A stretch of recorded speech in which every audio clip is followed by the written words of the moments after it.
want to talk right now about my Chem 1 and Chem 2 classes that I took in my Postbac Pre-med program here at Tufts. Because right now I'm on my way to see my chemistry professor, take a look at my final exam, see if any errors were made by the TAs in correcting that exam, because I need 3 points to get to the next grade up, which I'm fine with the grade that I already have. It's more than great, you know, but there is a step higher I could go, and hey, it's strictly business. I'm going to check it out. Mistakes happen all the time. I've had mistakes on a few other exams. I'm going to check it out, but I'm also going to see my professor and give him a thank you letter for writing me a letter of recommendation for the Tufts Health Professions Recommendation Committee, which is the committee that puts together your application package for dental or medical or veterinary school or any of the other health professions. And he wrote me a letter, and I'm going to give him a thank you letter in return. But when I was writing that letter, it gave me an opportunity to reflect on the experience that I had in this professor's Chem 1 and Chem 2 courses that took place over 2 semesters, fall 2018 and winter 2019. They were the hardest classes I've ever taken. Each of them was extremely difficult, and then Chem 2 was even harder than Chem 1 because the pace and the rigor of both classes was brutal, and it was the same for both. Super accelerated, like drinking water out of a garden hose. Like drinking water out of a fire hydrant. And just constant new information, new material, new problem sets. And then to cap it all off, lab every week with lab reports were very time consuming. And then the exams were just hellish. Like these are nightmare inducing exams that'll make a student cry, and they often did make students cry.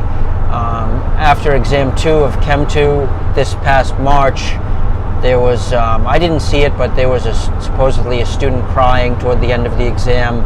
And then ahead of the final,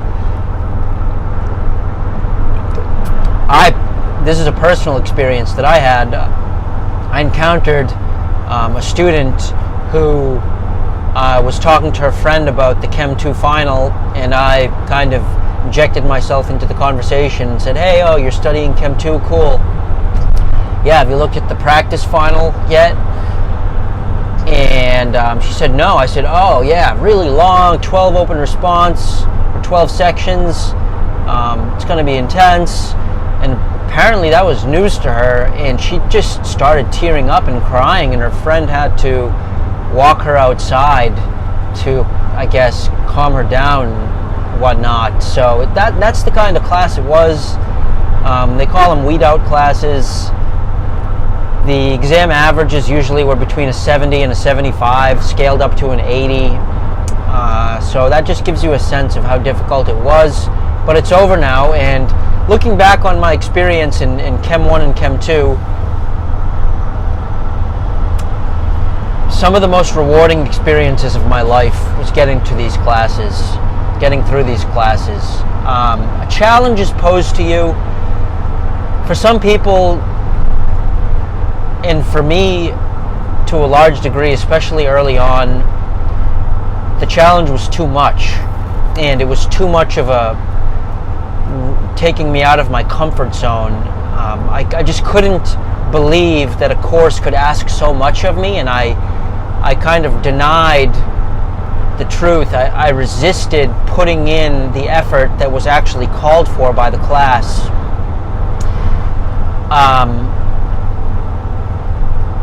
And so early on, I didn't do as well as I wanted to do, but eventually I came to see that what the class really called for was to be a full-time job. Chemistry called for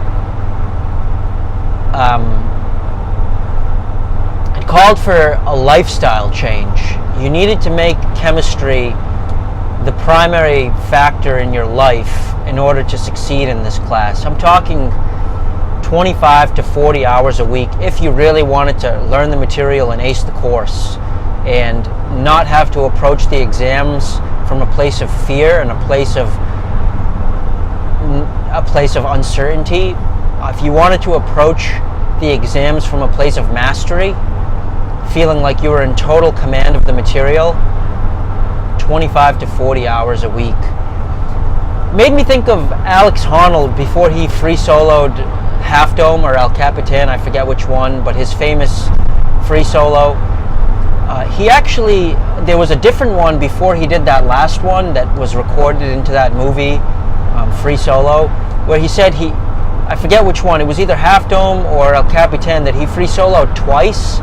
And the first time that he did it, actually, he kind of did it haphazardly, like he didn't really practice enough, and he got through it, but it was sketchy because he hadn't really mastered every problem along the way in that climb.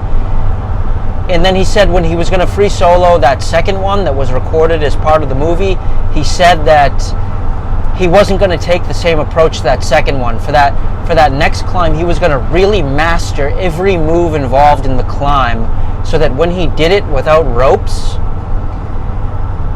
there would be no doubt, there would be no uncertainty, there would be no wavering at any point during the climb, and he would know exactly what to expect and have mastery over every last bit of that climb. So if you want to approach the chemistry exams and these courses that I took with that level of mastery, really knowing the ins and outs of every concept and every word problem that you would get, 25 to 40 hours a week. And that's just crazy because that's a full-time job, and you have, another class or two that you have to deal with at the same time. In my case, I had 2 classes and 2 labs this semester. I had Chem 2 and biology, population biology. And Chem 2 got, if there were 7 parts worked, Chem got 6 and bio got 1. I counted it actually. I put about 20 days total toward bio this semester, and then the rest, 3.5 months, literally every day, went to chemistry. And I got through it, but in getting through it, and here's the bottom line, in getting through it, I was removed from my comfort zone and realized of myself that I was capable of far more than I ever thought was possible in terms of my capacity to do chemistry and to do science coursework. My last experience with chemistry was AP Chem as a senior in high school in 2007, 2008, and I got a 2 on that AP exam. And that, my struggle with that course and my failure to thrive in that course, AP Chem, had a major impact on my decision to avoid science as an undergrad at Bates from 2008 to 2012. And so re-encountering chemistry as part of the Postbac Pre-med program at Tufts, AP Chem was haunting me, and I didn't know if I was going to struggle similarly with these chem classes. But as it turns out,